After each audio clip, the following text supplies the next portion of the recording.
Hey everyone, welcome back to the channel. If you're holding XRP on Crypto.com and want to move it to your Tangem wallet for better security in 2025, you're in the right place.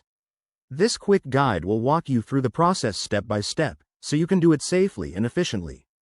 Let's dive in. First off, before we start, make sure you have both your Crypto.com account verified and your Tangem wallet set up and connected to your device. This is crucial to avoid any hiccups along the way. Step 1. Open the Crypto.com app and log in to your account. Head over to the Wallets section and select your XRP balance. You'll see an option to withdraw or transfer. Tap on that. Step 2.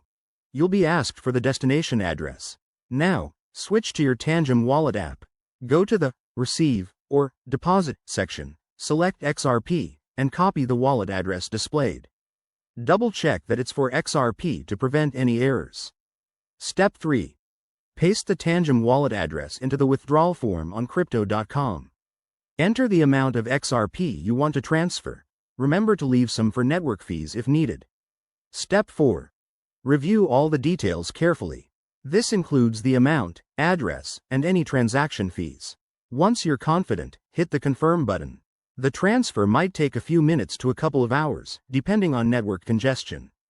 Step 5. After initiating the transfer, go back to your Tangem Wallet app and refresh your balance. You should see your XRP appear shortly. If it doesn't, check the transaction status on a blockchain explorer like XRP's official one. And that's it, you've successfully transferred your XRP. Always prioritize security. Use two-factor authentication and never share your private keys. If you run into any issues, leave a comment below, and I'll help out. Thanks for watching, and stay tuned for more crypto tips.